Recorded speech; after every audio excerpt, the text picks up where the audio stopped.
फुले शाहू आंबेडकर कैलासवासी बहुजन समाजाचा आणि धनगर समाजाचा धगधगा तारा क्रांतीसूर्य डी.के. गोखले साहेब यांना प्रथमतः या आंदोलनाच्या ठिकाणावर नतमस्तक होतो। खऱ्या अर्थानं बघितलं गेलं तर 1 मे 1960 रोजी या असणाऱ्या महाराष्ट्राची निर्मिती झाली आणि त्यावेळेचे तत्कालीन मुख्यमंत्री स्वर्गीय यशवंतरावजी चव्हाण साहेबांपासून ते आजच्या असणाऱ्या एकनाथजी शिंदे साहेबांच्या पर्यंतच्या मुख्यमंत्र्यांनी फक्त आणि फक्त धनगर समाजाला एसटीचा दाखला देतो, एसटीचं आरक्षण देतो म्हणून जे काय झुलवत ठेवलं त्याबद्दल प्रथमतः तेव्हापासूनच्या आजच्यापर्यंतच्या सर्व असणाऱ्या या मुख्यमंत्र्यांचा मी या ठिकाणी धनगर समाजाचा छोटासा कार्यकर्ता या नात्यानं त्या सर्व मुख्यमंत्र्यांचा जाहीर असा निषेध करतो। फक्त आणि फक्त तुम्हाला ज्यावेळेस तुमचं सरकार येतं त्यावेळेस फक्त मतापुरतं तुम्हाला आमच्या धनगर समाजाचं मतदान चालतं। इलेक्शन आलं का फक्त म्हणायचं धनगरांना आरक्षण देतो, धनगरांच्या जे काय मागण्या येतील मागण्या मान्य करतो, पण खऱ्या अर्थानं ज्या काय मागण्या तुम्हा सर्वांना माहित आहे कैलासवासी यशवंतरावजी चव्हाण साहेबांपासून आताचे असणारे मुख्यमंत्री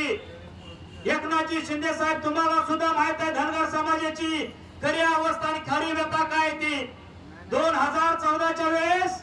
एक अलीबाबा आला, त्या अलीबाबानं सांगितलं की असे जसे 6 या ठिकाणी जे आपले धनगर समाजाचे कार्यकर्ते आज या ठिकाणी पंढरपूर नगरीमध्ये उपोषणाला बसले, त्याच पद्धतीनं 2014ला आपण सर्वांनी या ठिकाणी पंढरपूरच्या पांडुरंगाचं दर्शन घेतलं आणि महाराष्ट्राचं नव्हे तर देशाचं राजकारण चालवणारा बारामतीमधील जो अलीबाबा आहे त्याच्या जाऊन त्या ठिकाणी त्या शारदेच्या प्रांगणामध्ये आपण उपोषण धरलं होतं आणि त्यावेळेस सत्तेत असणारा राष्ट्रवादी काँग्रेस पक्ष आणि शिवसेना त्यावेळेस सत्तेमध्ये होते आणि त्यावेळेस विरोधी पक्षनेतेमधून आताचे उपमुख्यमंत्री सन्माननीय देवेंद्र फडणवीस साहेब त्यावेळेस विरोधी पक्षनेते होते आणि त्यांनी त्यावेळेस असणाऱ्या उपोषणकर्त्याला आणि तमाम महाराष्ट्रातून कानाकोपऱ्यातून आलेल्या सर्व धनगर समाज बांधवांना सांगितलं की तुम्ही आम्हाला निवडून द्या, म्हणजेच भारतीय जनता पार्टी आणि त्यावेळेस असणारं शिवसेना आणि मित्र पक्षाचं सरकार सत्तेमध्ये आल्यानंतर पहिल्या कॅबिनेट मध्ये तुम्हाला धनगरांना एसटीचं आरक्षण देतो म्हणून सांगितलं। आमची बी धनगर समाजाची माझ्या सकट सगळ्यांनी त्यांना भरघोस असं मतदान दिलं आणि त्या ठिकाणी त्यांचं सरकार आलं, परंतु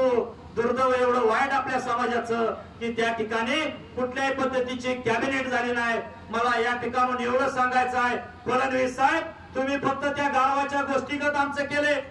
तुम्हा सर्वांना माहित आहे की एक धोबी असतोय आणि धोबी काय करत असतो तर त्याच्या असणारे जे काय धुयाला आलेले कपडे असतात ते कपडे नदीवर वाहून जाण्यासाठी एक गाढवाचा वापर केलेला असतोय आणि त्या ठिकाणी गाढवाच्या तोंडाच्या पुढे एक पाला असलेलं गाजर बांधलेलं असते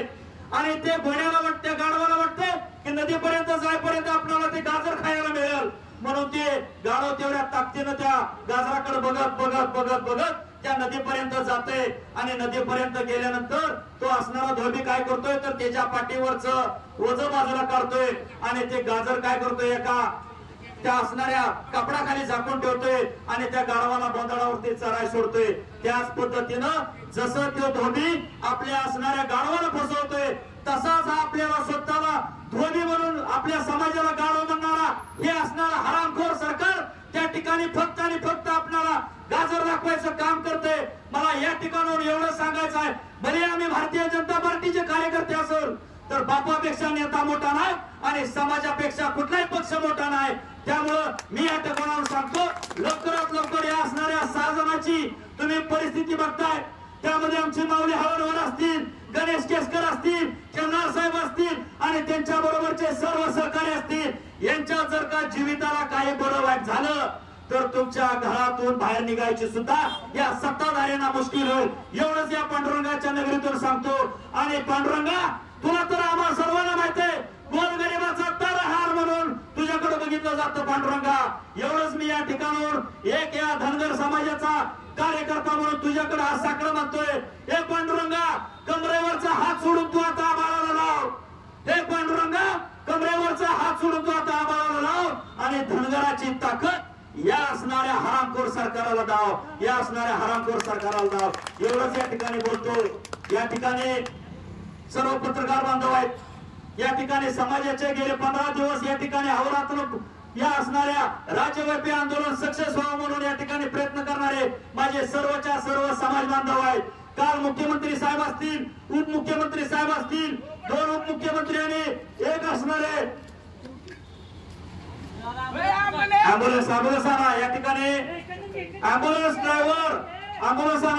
या ठिकाणी कार्यकर्त्याला पूर्णपणे